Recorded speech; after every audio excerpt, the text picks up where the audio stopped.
Welcome to the Writing on the Wall, where we use the science of graphology to see the real personalities behind public figures.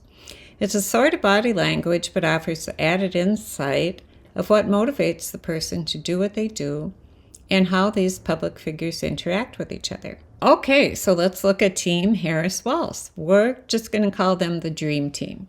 They complement each other in important areas, but are alike in their insistence on being ethical and honest, and inspiring hope and working together towards a promising future. Both are future and other-oriented. They reach out to the right with their slant and up with optimism in their slope.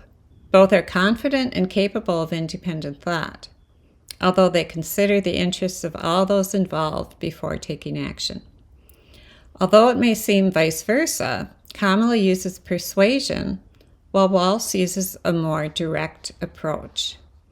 Walz comes across as the friendly Midwesterner, Minnesota nice guy, but he may actually become the wind beneath Kamala's wings. Walz is always in touch with the emotional needs of others. He can read the emotional energy of a room and play into it. If the crowd is down, he'll lament with them, but will also pick them back up due to his own encouraging nature. In no way can I claim knowledge of politics, but I have worked as a clinical psychologist and graphologist for over 50 years. When I worked in personnel selection, I also did some team building workshops, and I know that teamwork has much to do with personality and character of the individuals involved. And through their handwriting, I do believe that Harris and Walz work together beautifully. While he's driven with a compassionate and confident zeal, she's more able to think things through logically before she moves forward. She'll be able to slow him down when needed, and he can encourage her and build up her already inspired confidence. Together, they'll be quite a force. Have you ever been in a room where ideas just seem to be flying around? The persons there can't stop coming up with ideas for the future. In my day, they used to call this brainstorming.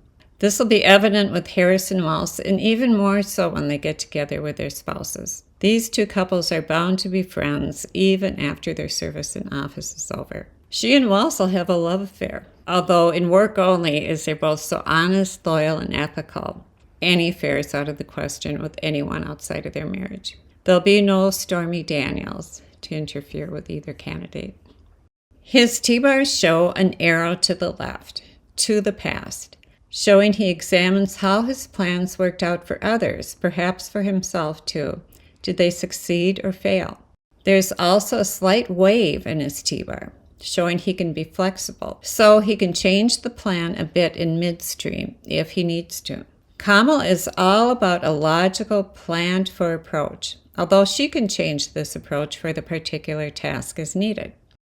This flexibility suggests a creative, resourceful nature. She may change her plans due to the needs of all those involved.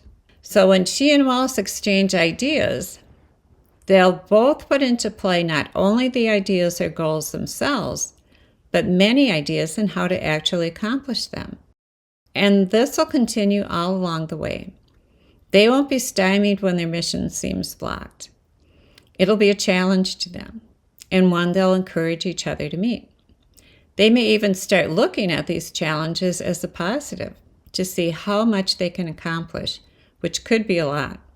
Both Harris and Walz are optimistic, future-oriented, and inclusive, considering the needs of all in how they proceed. So they'll be able to inspire confidence and a feeling of we as Americans, and will also be able to gain the respect of other nations due to their ability to work with leaders toward common goals. Graphology can't predict who will win a campaign, but it can give us insight into how the individuals involved will run it and how they'll react if indeed they do win. Like all psychological assessment tools, graphology has room for error, about 30% variance, which is actually good for a projective test. It is a type of body language if we think of the brain guiding the arm holding the pen as it writes on the paper. Handwriting has actually been called brainwriting. People who have no hands and write with a pen between their teeth or with their feet show the same traits as those people who write with their hands. In fact, a young lady who wrote with her feet won the Cursive is Cool challenge in recent years. For more information on graphology, you can visit my website or view my video on what is graphology. And subscribe to see more videos on the nominees and even how their spouses contribute to the campaigns. Thanks for watching.